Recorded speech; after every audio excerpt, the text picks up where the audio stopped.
Hey guys, it's Anna. Welcome back to my channel.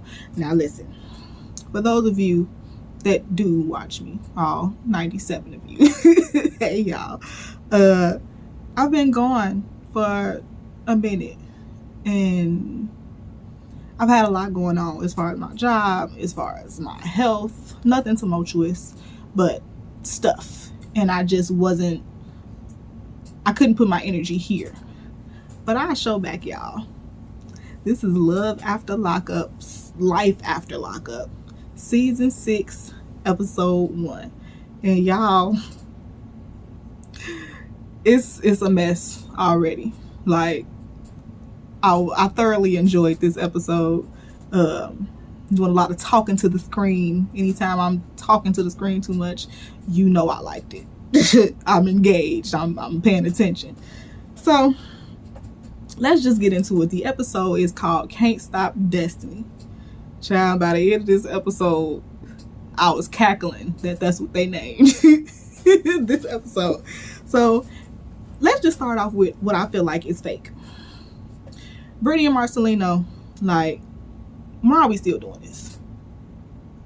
Brittany says she's been out of jail for 4 years now. Why are we still doing this? At this point, I feel like y'all pulling a Kirk and Rashida and y'all playing with y'all marriage, and I need y'all to stop playing. They open up the episode with Marcelino. He's taking care of the kids. Brittany is getting ready to go show a house. I'm assuming she's gotten her real estate license, and she's supposed to be showing a $3 million home to a couple. So before she leaves the house, Marcelino is basically running around the house with the kids, and he complaining about how much work it is, and he's ready to be off the clock with the children, which is understandable, but we're going to talk about that. So they agree that they're going to swap the kids at 3 o'clock so he can go do what he needs to do, which I think is gambling. I think he say he play poker. I don't know if he do that for a living or what it is, or if it's just a hobby. But that's what he going to do in 3 p.m. sharp, not a minute less. Then they start talking about this threesome. And Brittany is telling us that their marriage has been real weird and distant, and at this point she feel like they're co-parenting because he been distant and he been real cold. And it's like, Brittany, you shouldn't have made him sleep with that lady. Like, he didn't want to sleep with her. Lady wasn't really, I don't think he was attracted to her. Like, the chemistry wasn't there, like, at all. It wasn't even giving, ooh, we should have a threesome. Brittany, I don't know why you like that lady, because I'm trying to be better, so I'm not even gonna comment on how she looked, but I wouldn't have slept with her. So they've been distant, and she said he ain't been focusing on their marriage. He been putting that on the back burner and doing him. Meanwhile, they show us Marcelino and his phone. Apparently somebody looked like Facebook Messenger, and he was messaging back and forth with somebody. They have not identified who it is. Sending hearts. I seen some hearts. They didn't show what they were talking about, but I seen hearts in there, and it's just like, let's just say that this is not fake. First of all, you didn't like the threesome. And even if you did, why do men think that once they get a threesome, it's just a free-for-all around this mug? Like, no, boy, we're not doing that. But that's why you can't be really opening up your marriage to that, because it usually end up being stupid in the end. That's something you do when you single. That ain't no, we bringing this into our marriage, because I haven't yet seen a couple that said, yeah, we had a threesome and everything was great after that. Not never. Maybe there is. I'm sure there is some people out there that do this and everything be cool and copacetic. They got an agreement. But 90% of the time,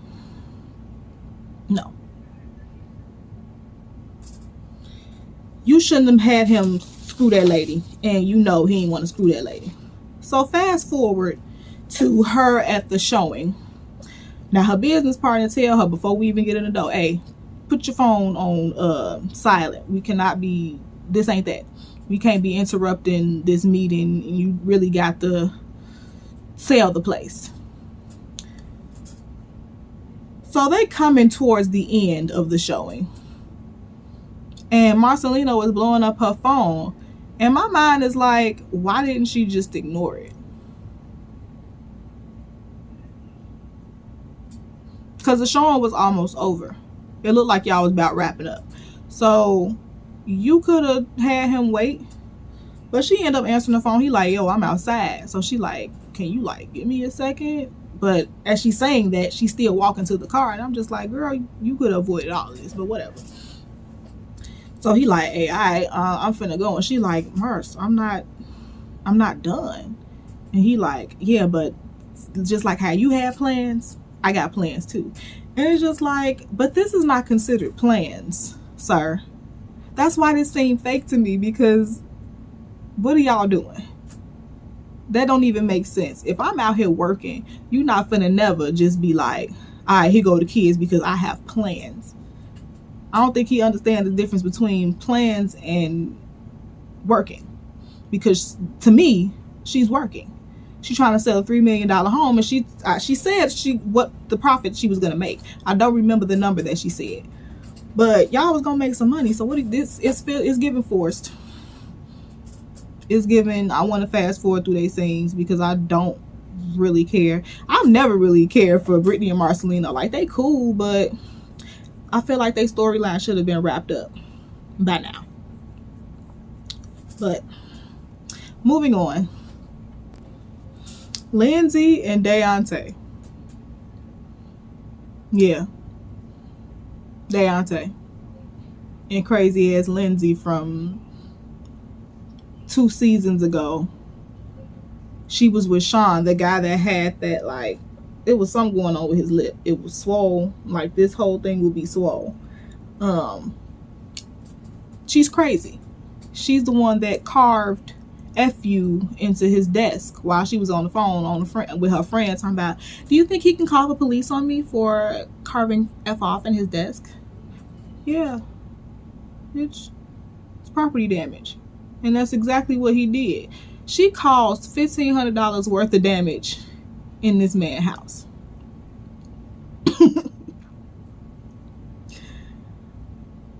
Girl.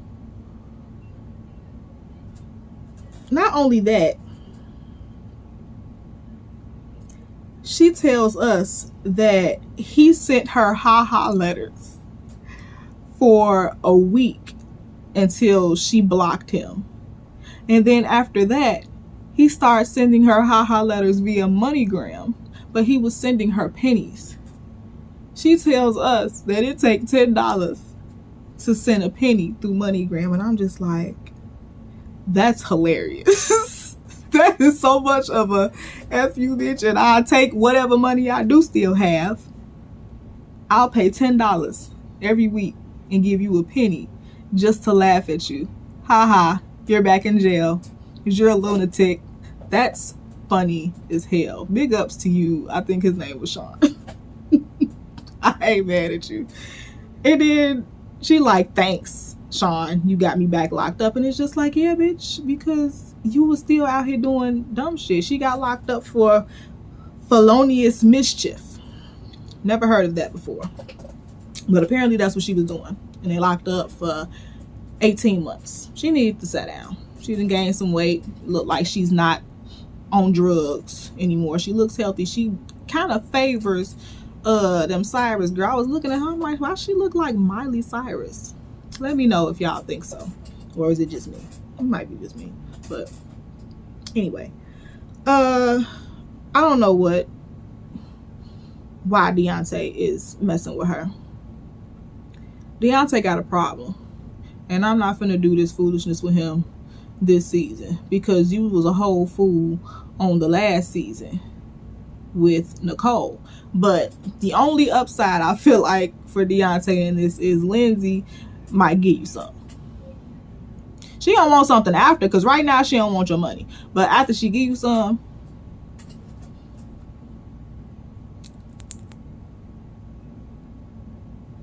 so she get picked up by her friend Blaine, and Blaine is one of her friends from back in the day that used to sell drugs for her. And she like, me and Blaine ain't never got down. If you trying to be a queen pin out here, then you can't be sleeping with people you do business with, because they not gonna take you seriously. So no, never gave it up. I wasn't on that. I'm like, I can appreciate that, but she still ain't shit. They didn't really have much going on with her other than that. And then later on, she was getting a ride from this same guy to a job interview. And when she got to the job interview, as soon as they pulled up, somebody called her phone, and she like, oh my God, so-and-so got locked up. Don't remember what that man's name was, but apparently this friend is somebody she used to have dealings with as far as drugs back in the day. Either sold it to him or did it with him. He's still fighting his addiction, and he's still out here doing shit he ain't supposed to be doing. So he got pulled over, him and a couple of friends, and he ended up getting arrested. And whoever is on the phone with Lindsay is like, he got a bond for $700 something, but y'all need to do it before 5 o'clock. Don't know why. I don't be knowing the ins and outs of jail. So apparently either he was gonna have to stay in there for the weekend, or the price was gonna go up.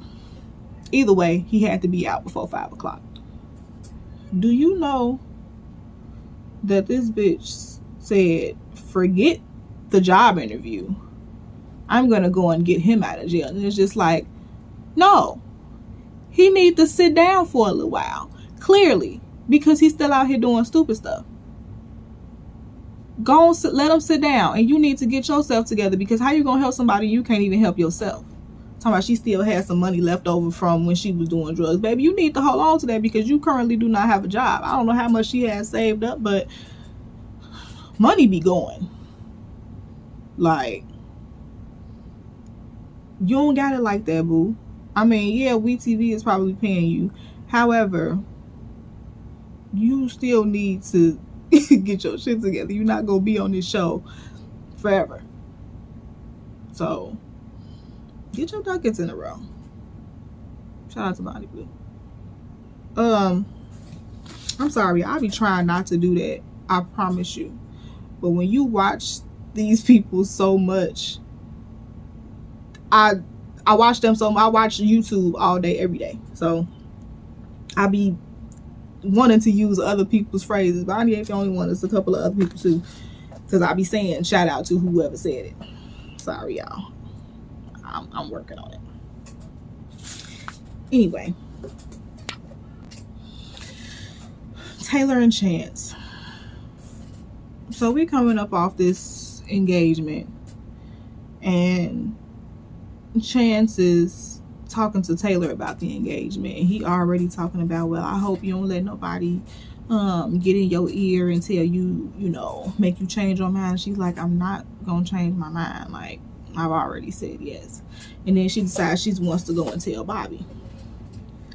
So she get in there, Bobby folding her clothes. She's like, hey.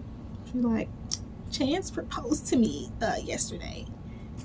And Bobby was like, she didn't react at all. But she was just like, oh, okay. But when she said okay, it damn near sounded like her voice was cracking. So Taylor proceeds to tell her how the engagement went and how he involved the girls, and she was looking extremely underwhelmed about it. And Taylor was like, yeah, it's the proposal everyone dreams of. And Bobby like, for you, because I'm cool on that. I wouldn't have got engaged to him at all, but you know, do you. And then here come Chance, uninvited. This man ain't knock or shit. And I'm just like, he's a problem. The fact that you just walked, first of all, you was probably listening outside the door. But for you to walk in Bobby's room and y'all don't even mess with each other like that and not knock nor be invited in, you just come in, hey, what are you guys talking about? And it's just like, you know what we talking about. Yo silly ass. Who else are we talking about? And then he proceeds to try to sell Bobby on this damn garage again. And I'm just like, he talking about the oldest girl of Taylor's oldest daughter, talking about she needs a room to herself. And I'm just like, no, because that to me feel like, because she don't need a room to herself. Why Bobby needs to get a garage so she can have a room to herself? It's given I'm trying to isolate somebody so he can come in rooms uninvited and ain't nobody finna play with you. And Bobby said, I ain't going nowhere. And furthermore, if I got to interrupt this wedding, I'm letting you know I will. Bobby, girl, stand your ground, because he got some devious plans up his sleeve. I do not trust him, because that was real specific to me. Oh, she needs her own room. No, she don't. How you in here making demand like you would?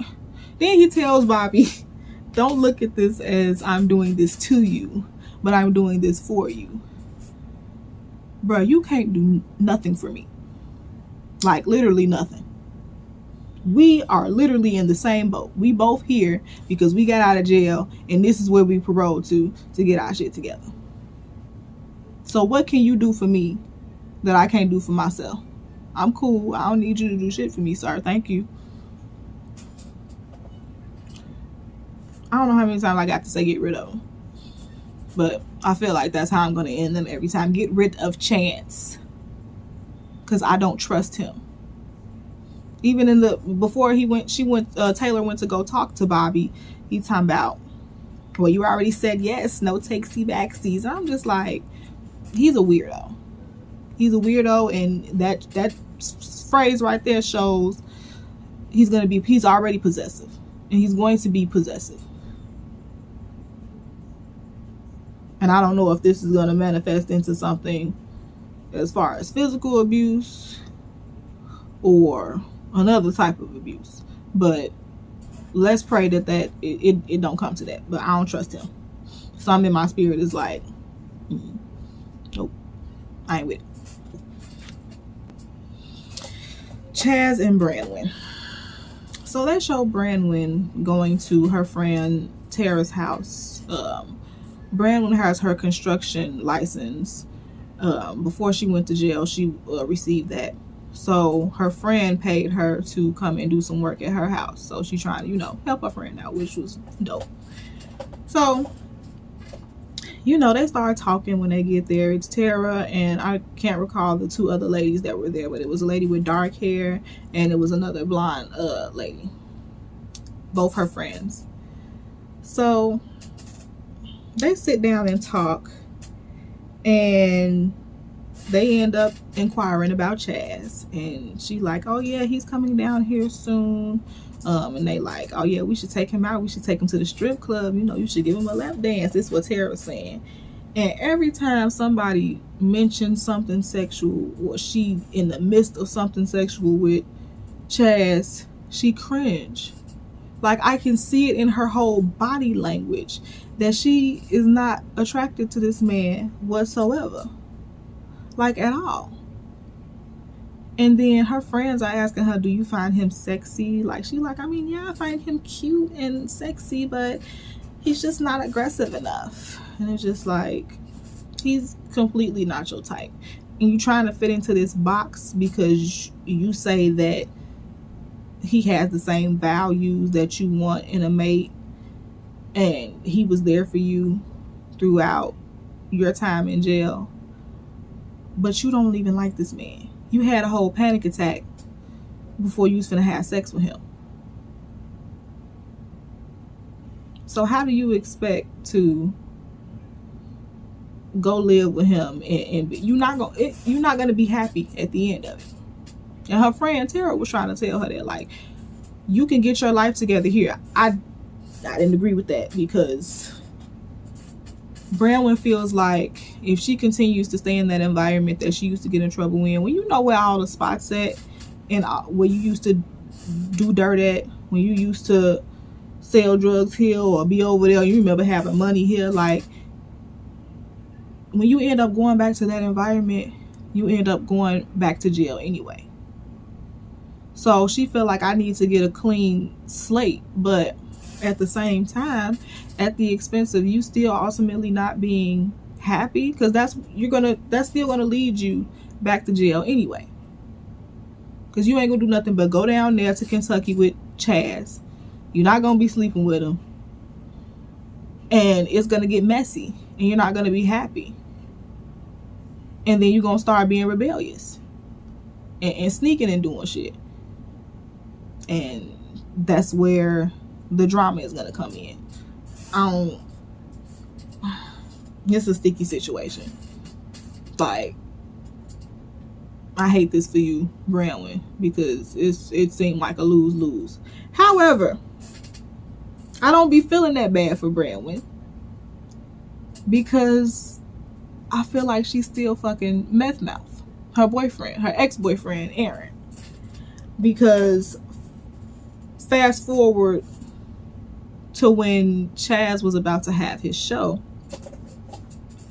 you know, Chaz is in a heavy metal band, so they got a show. But before the show starts, his bandmates ask him, you know, what's going on with Branwen and this and that. And he basically tell them, I ain't slept with her, she don't live down here, and we got married quick so she can move down here. And his friends looking at him like, you stupid. So then he ends up telling them that her ex-boyfriend Aaron was at the prison when she got out, and his friends on some, so when we going to Kentucky to whoop his ass, because I'd have been whooping his ass. That's what one of his friends said. And y'all know Chaz ain't about that life, so he ain't really, you know, paying him no attention. I'm like, oh no, you know, it's cool, but it's not. And I don't understand how you can't, like, y'all need to read the room. You know this lady is not attracted to you.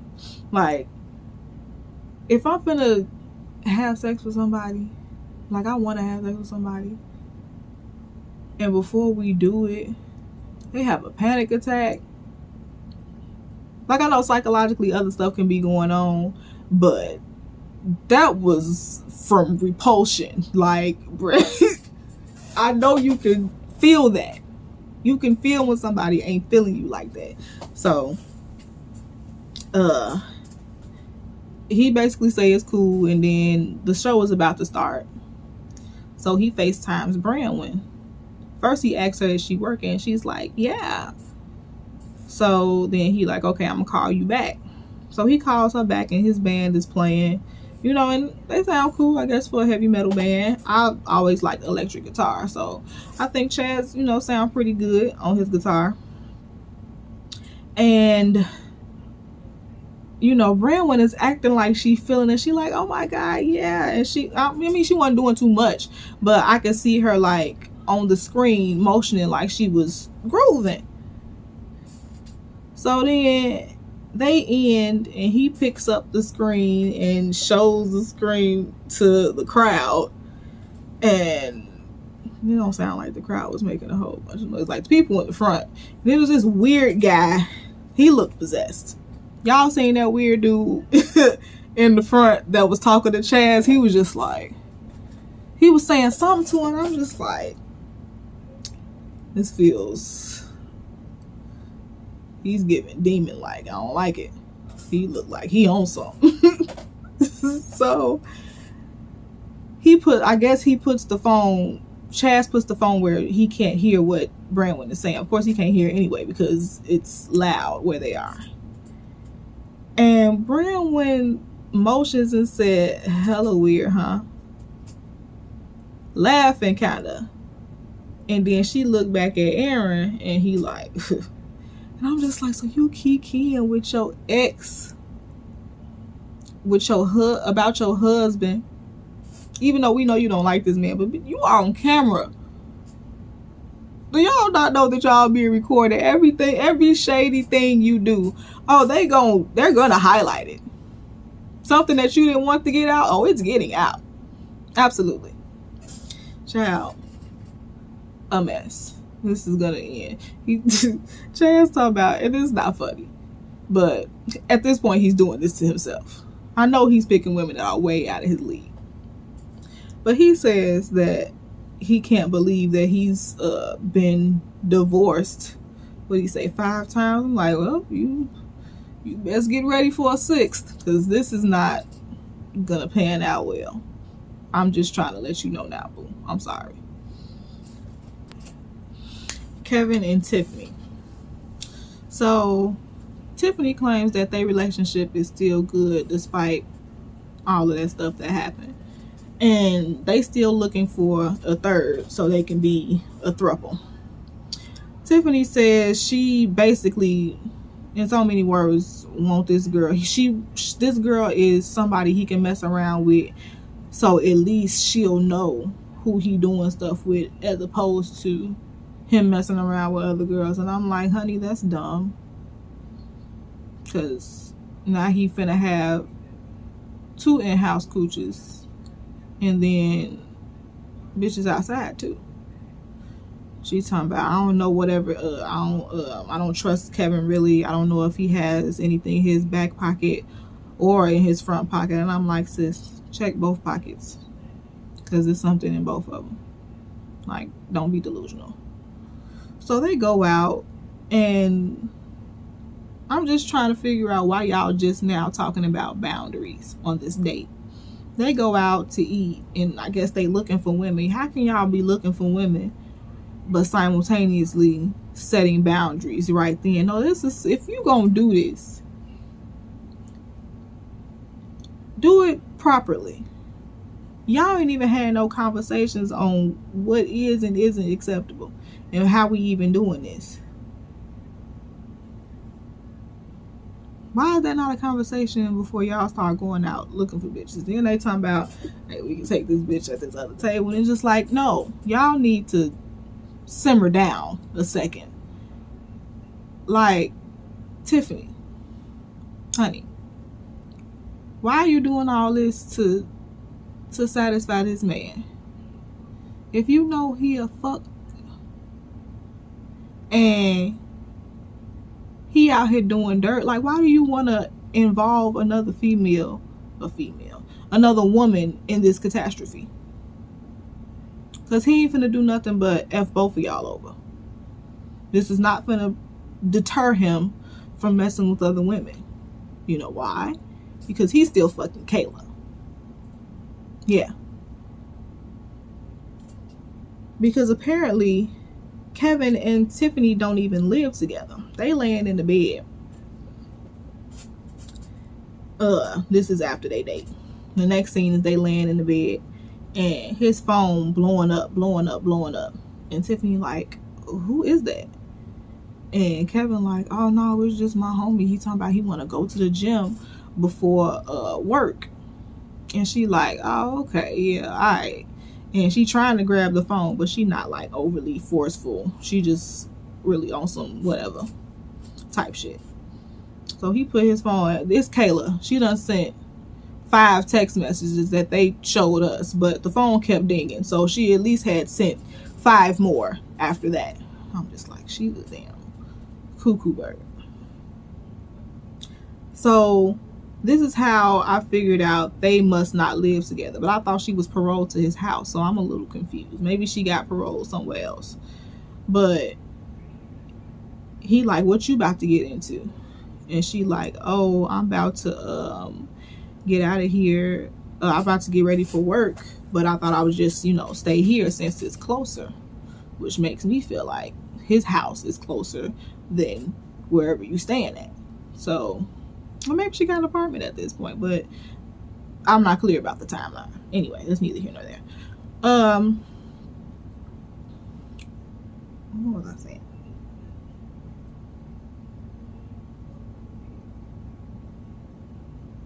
Yeah.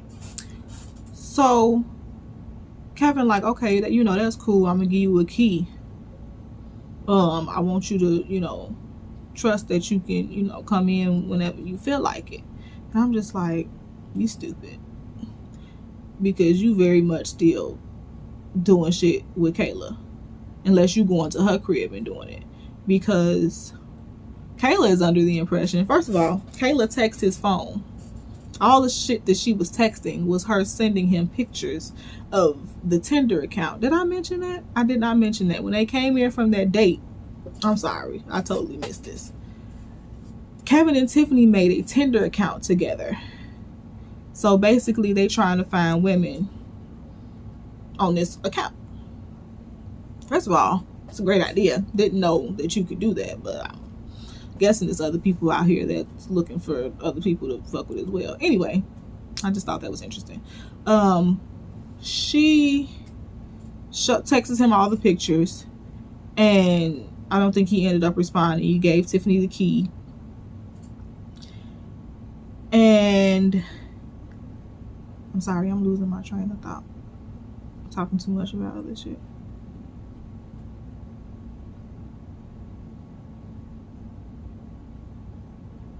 My thing is this. Kevin is the type of man that'll make you bust his windows out his car. Because he gets in the car and he gets on the phone with Kayla, and she's like, so what is this Tinder account with you and Tiffany? I thought you weren't fucking with the bitch no more. You told me you weren't fucking with the bitch no more. And he like, what are you talking about? I don't have a Tinder account with anybody. And it's just like, so you gonna tell me that a Tinder account that says Kevin and Tiffany with a picture of you and Tiffany in your house, you telling me that's not you? You basically saying to me, who you gonna believe? Me or your lying ass eyes? I don't remember where the fuck that came from, but it's hilarious. I don't know who said that. I don't remember what stand-up it was, but that's what it was giving. Who you gonna believe? Me or your lying ass eyes? Nigga, I'm looking at you, and you said to me, I don't know what you're talking about. Like, niggas would really do that, and then wonder why we go crazy. Cause you're not gonna make me believe that I'm not seeing what I'm seeing. You're not gonna do that. I'm not gonna lie to y'all. That's why I'm with the woman I'm with now, because she ain't never bought the crazy out of me. But previous people I have been with, it's the gas. That's insulting. You're insulting my intelligence. And now I feel like I gotta put my hands on you. And it's not right. I'm not saying it's right, because it's not. But you can't tell me that I'm not seeing what I'm seeing with my own eyes, bro. But then still want to sleep with me.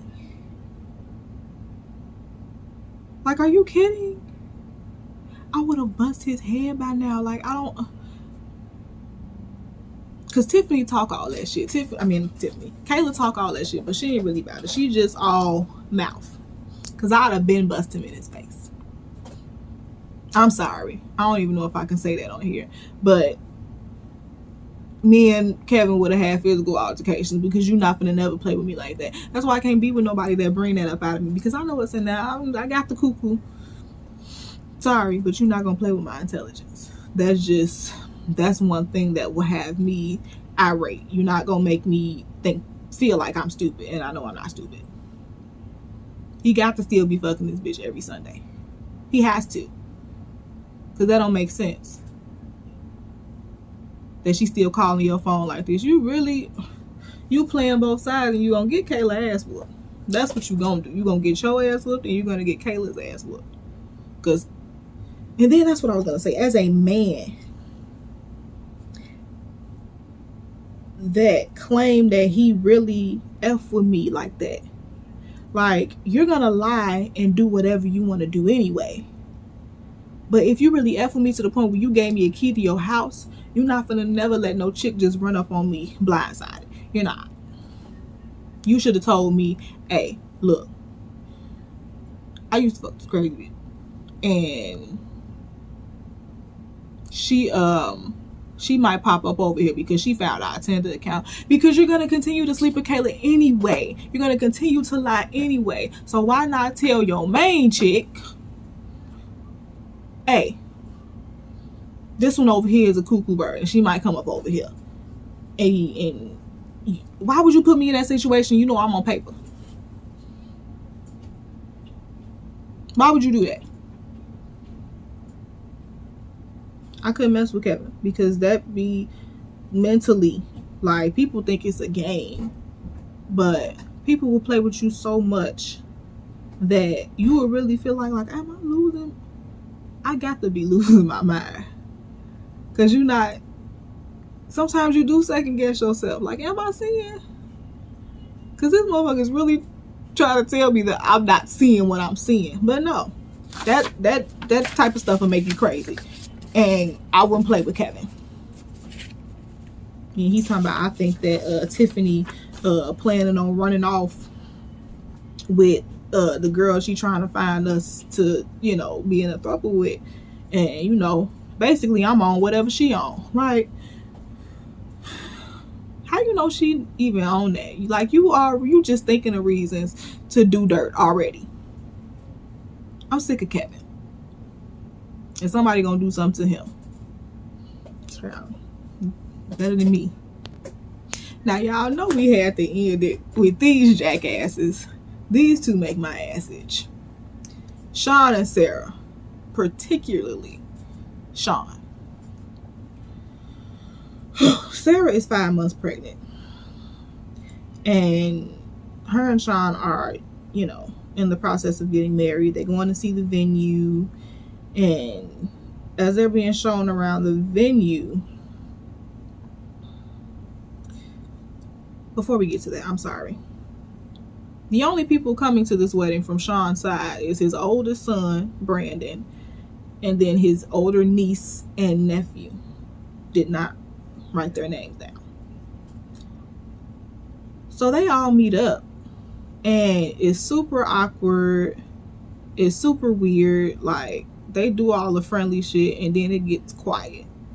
So Sarah breaks the ice, and she like, I know it's pretty weird. You guys are just now meeting me, and I'm pregnant, and we're getting married. And the niece was like, it's quite a lot. So are you getting married because you're pregnant? And I'm just like, oh, niece, getting right to it. I ain't mad at you. And she like, oh no, actually I knew I was pregnant before I told Sean, and he proposed to me, and then I told him afterward. And she was like, niece was like, oh, okay, because some people be doing that. They get married because they got pregnant. And Sarah was like, no, well, that's not the case.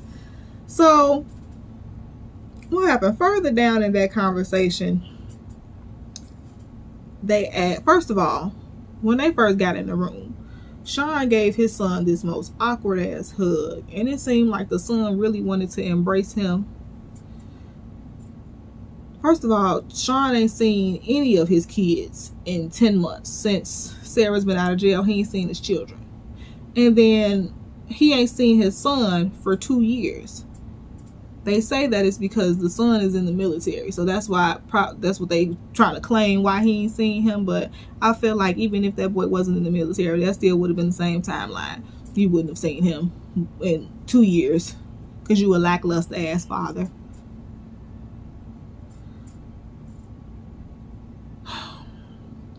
I'm sorry. Sean makes me so mad. So, like I said, they're talking, Denise and Sarah, and she asked something to Sarah to the effect of her having this baby, and she like, oh well, Sean is used to having kids, so apparently he's not worried about it. I'm just like, why would you say that in front of his son? And then he asked his son, how do you feel about me and her getting married? And he was like, y'all grown. Y'all can do what y'all want to do. Basically, I mean, I don't really know Shorty, so I don't think it's a good idea, but that's not for me to determine. This is your life. Hopefully it don't go to shit. So apparently Kelly is blowing up Sean's phone, and Sarah has a problem with that. And it's just like, they got 6 kids, ma'am. How you know it ain't one of them children? She's talking about, why don't your kids just call you? He was like, maybe that was one of my kids. But he ignored the call, and he's like, it doesn't matter. It's our day. And it's just like, no, nigga, it always matters. You have children. What do you mean? Like, it's bad enough you ain't seen them kids in 10 months. And before that, you was fooling up with Destiny's ass. So you still didn't make time for them. And I'm pretty sure before that, you didn't make time for them. And then I wanted to point out that in the son's confessional, the producers asked him again, like, how do you feel about it? And he like, I mean, you know, I think she cool. He like, I feel like my mama would feel some kind of way about me saying that because she a little dramatic. And I'm like, when it comes to your stupid ass daddy, I'm sure that's the feeling all the time. I'm sure she gets irate deep within for anything that comes with Sean. Because if you with him, you stupid. You know, because I think Sarah's under the impression that Kelly want him. And it's just like, girl, if you understood how much I didn't want that man, honey. Like, I wish I wasn't stupid enough to let him shoot my club up 6 times. However, here we are. I just want him to be a better parent because his kids are suffering. I don't want that nigga. I'm calling him about these children. Best believe I am not calling him about whatever he got going on, because he the one that called me when he got shit going on. And I don't really care if it don't come to these kids, because everything you tell me is something about you not being here for these kids. So I don't care. Don't talk to me about that. Child, Sarah needs to calm down, because she knows Sean for who he really is. You don't. He's a sleazeball. He was talking to you and Destiny at the same time. Destiny just happened to get out first. Whichever one of you would have got out first, that's who he was going to be with. You aren't special, and neither was Destiny. He just needed something to do. Child, I'm sick of Sean. Anyway, later on in the episode, Sean is trying on tuxes, and Sarah is trying on dresses. Sarah's with her mother, and Sean is with Brandon. And the tailor, the suit tailor, asks, Brandon about Sarah, and he was like, I barely know this lady. Like, I just found out he was engaged, and I just found out what her name was. Then he reveals to us that he thought Sarah was Destiny. And his daddy had to explain to him, oh no, I was messing with them at the same time. And when you do that laugh, that's some shit that's not supposed to be funny, but it is funny. But he had to keep his composure because Sean was dead ass serious in what he was talking about. He was like, yeah, I was messing with them at the same time. Ooh. And child, when I tell you, he gets a phone call. And when I tell y'all, when you talk about the devil, he gonna show up. She say, guess who, bitch? When I tell y'all, I hollered, I screamed from deep within when she said, guess who, bitch? I'm like, that's Destiny. Immediately knew that was Destiny's ass, because she be doing him any kind of way. And I got a love-hate relationship with Destiny, because she's a lunatic, and she's a pain in the ass, but she's Sean's pain in the ass. which brings me great joy because I feel like Destiny is Sean's karma. Like Sean done did his baby mama so dirty. Like, you done got this lady pregnant with 6 kids and did not marry her. Then you get this bitch out of jail, get her pregnant and marry her, and then you got this other, like, I'm sorry, I'll be going on a tangent. Destiny tells this man, yeah, I've been out for a couple of months, but I feel like you should still help me get on my feet, and I feel like you still owe me money, so, you know. And Sean is like, all the shit I done did for you, I did my fair share. I'm done. Like, I'm about to get married. Like, I've moved on. And she was like, well, I feel like you still need to help me because, and then he hung up the phone. Do you know, she's talking about she pregnant, and then they pan out and her belly is sticking out. It don't necessarily look like a pregnant belly, however, it just might be. And she like, I'm gonna get my money either way it go. I said, so now that brings us to a grand total of 6, plus the one she already had, plus the one in the oven. And now that brings us to a grand total of 8 kids. Sean, get a vasectomy, please. Don't have no more kids with no more people. That's it. Don't be Nick Cannon out here, because it's not healthy for anybody, apparently. Like, stop spreading your seed across these women. Stop spreading your seed, period, because you don't take care of them. It's just the nerve. It's the nerve of these men. Like, I really can't. Well, that has been Love After Lockup, season 6, episode 1. We're gonna get Puppy and Amber unnecessary.